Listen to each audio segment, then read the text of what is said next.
जो खाएगा वो निकालेगा तो खाते नहीं जी भाई फिर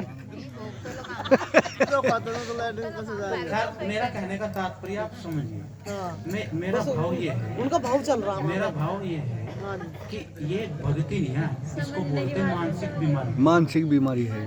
अज्ञानता या मूर्खता के साथ की जाने वाली कोई भी प्रक्रिया सिर्फ मूर्खता होती है, पाखंड हो सकता है, और ज्ञान के साथ में की गई भक्ति ये आपको सफल बनाती है। सतगुरु रविदास जी भी इसी की बात करते हैं। जितने भी महापुरुष आए, चाहे कोई भी हो, दयानंद सरस्वती, स्वामी विवेकानंद ने आर्य समाज का जब झंडा उठाया, उन्होंने सबसे पहले देवी देवताओं को प्रहार उन पे क्यों किया? क्योंकि लोगों ने अलग तरीके से प्रमोट किया। उन्होंने कहा कि परमात्मा एक है और वो सबका मालिक है, और किसी की पूजा नहीं करनी चाहिए, बस एक मालिक का नाम लेना चाहिए। समझ गया?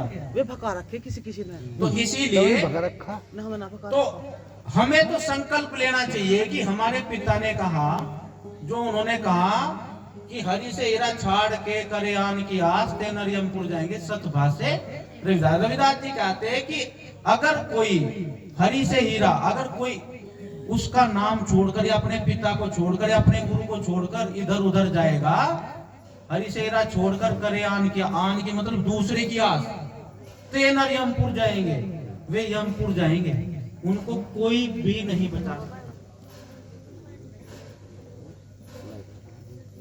बोल लो जी, बोल लो।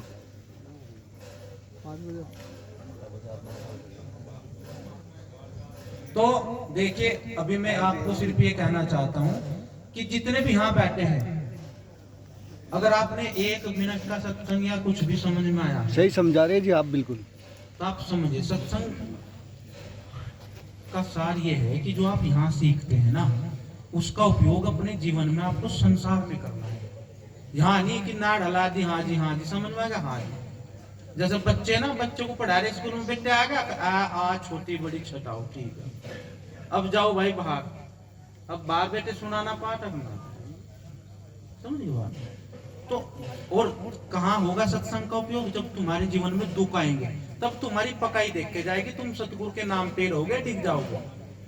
तुम्हारे जीवन में दुख भी आएगी, बीमारी भी आएगी, तब भी ना टिके, चाहे मर जाए, मिट जाए, और अपने नाम पे रहे, अपने पिता के साथ रहे, तब हम सत्संगी होते हैं। और देखो उदाहरण आपने देखे कि हरीश चंद्र फलाना रिंगाना, कर लो महाराज, आप क्या बच्चे लोग कह रहे करो। अच्छा, तो कहने का तात्पर्य ये है कि आप दोनों हाथ उठा करके एक शपथ लीजिए, और जितने नौजवान साथी बैठे हैं ना, बीड़ी, सिगरेट, गुटखा, भांग, धतूरा, शराब अगर हम अब भी करते हैं ना, तो हम बाबा साहब को मानने वाले कतई नहीं है, हम रविदास जी को मानने वाले कतई नहीं है। चाहे हम कुछ भी हो सकते हैं, लेकिन इनको मानने वाले तो बिल्कुल नहीं। तो हम संकल्प ले और सौगंध खाए कि हे सतगुरु मालिक, ये कुकर्म, ये गंदी आदतें मैं यहाँ छोड़ के जा। चलो हाथ उठाओ, उठा लो भाई, उठा लो, जोर पड़ रहा कि हे सतगुरु मालिक, कि अब जो हुआ सो हुआ।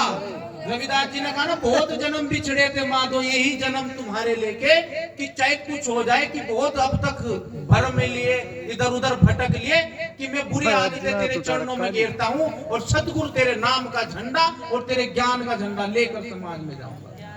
तो बोलो, जो बोले सो निर्भय, सतगुरु रविदास महाराज की जय। जो बोले सो निर्भय, सतगुरु रविदास महाराज की जय। और पाखंड से बचना है, नशे से बचना है, अच्छी आदतों को अपनाना है, पढ़ना है। कोई भी किताब पढ़ो, लेकिन पढ़ो, जो जिन्होंने पढ़ाई छोड़ दी वो भी पढ़ो। तो श्याम कुमार जी, हमारे बीच में मास्टर जी श्याम कुमार जी है, एक वाणी वो लगाएंगे, और उसके बाद में फिर आप सभी, हम सब मिलकर सतगुरु के चरणों में आरती करेंगे। मैं सतनाम।